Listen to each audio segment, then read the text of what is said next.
to, again, becoming gay or straight. See, that's why there's two fences, two sides to every coin, right? You can also be celibate. You can also be bi, be both, be both. But that's still from the sin of Eden, yeah. But you're not a perfect person either. You're saved by the same grace as the homosexuals are with the heterosexuals who's also promiscuous, right? It don't matter, no. We're all sinners saved by grace through faith, not of works, easy to mention, but right. Every one of us. We're born during the tribulation period, which, by the way, might be 10,000 years. 10 days of tribulation could be translated to 10,000 years at the longest, right?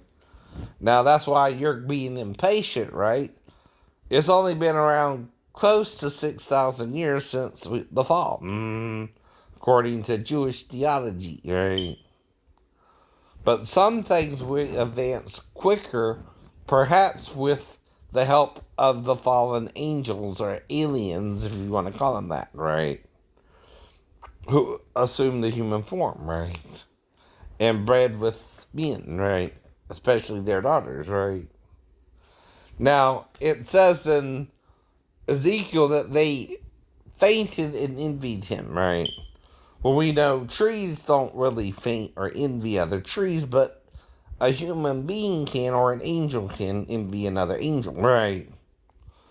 And cause the fall. Now, am I doing this to be supernatural? No, I'm doing it to explain what supernatural is fictionalizing, right? But, okay, the problem is we're not ready to hear the truth still. Oh, no. Especially if I'm doing it alone, right? And I'm one of the two witnesses. See, that's also what John's pointing out to the church, right? You might only have two witnesses about 2,000 years from now anyway. And we got 10 days of tribulation period, right? And there's 40 days between uh, the time Jesus left and Pentecost, right? Which is 50 days after Passover, right? And after Passover, you have unleavened bread, which is a 7-day feast, right? You have Passover, then unleavened bread. These are two feasts back to back, right? By the way, And it's supposed to be an 8-day feast in Jerusalem, right? Passover, then unleavened bread, and both days are a Sabbath. You have two Sabbath days. And then you have the preparation of the Passover, right? The day before, which is when Jesus was crucified, right? That's why it can be 3 full days, right? As many as, right, 72 hours if he's placed in the tomb, right? Wednesday even, right? And is raised Saturday night, right? But no one sees him till the morning, right? He was in the tomb 3 days and 3 nights, right? Fully. The other is kind of 2, and then you would have 1, right?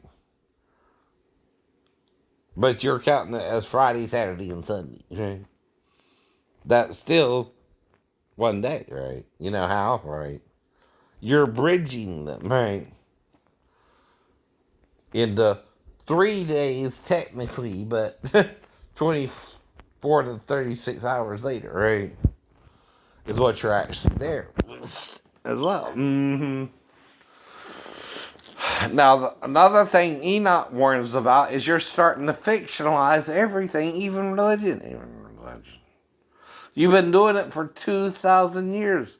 There's certain things you don't want to talk about. And because you're not talking about it, nobody wants to deal with it. And if you don't deal with it, you're lying about it, whether you know it or not, right?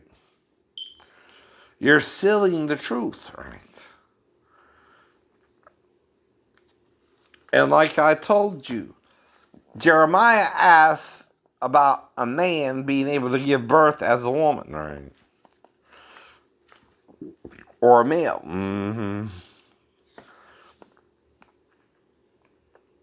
In chapter 30, verse 6. Or is it 31:6? It's somewhere around there. But he also talks of a woman compassing a man, right? What does that mean? I know. See, there's certain scriptures that kind of don't make sense. In a way, too. How can a woman compass a man? Right. The word compass also means encircle, right? Well, if it's a hermaphrodite has boobs of a woman and the vagina behind the penis. It's kind of under it, right? But the testicles, like with a young boy, are still in the body, right? But more up. No. The woman then is surrounding the male with her breast in front and her vagina behind him, right? You see, she encircles him then, right? She's around him, right? May the circle be unbroken, right? But that's what you're missing. That's what you're missing. This truth was told by Jesus 2,000 years ago. But it got watered down. It got cast out, right? Especially by Constantine 325 years later. This is if you can't beat them, join them, but also change their doctrine. That's what he did. Exactly. And only one man seems to be comfortable enough to tell you all this, right? Who's also a sinner, who's also having to repent of his mistakes, who ain't a perfect person either, right? None of us are, right? But that's what Satan wants you to believe. You're perfect. No such thing. No such thing. Because of our ability with free will to sin, right? To make those mistakes, right? And it's also how you do a mistake that makes a mistake someone else too, right? But anyway, have a good day.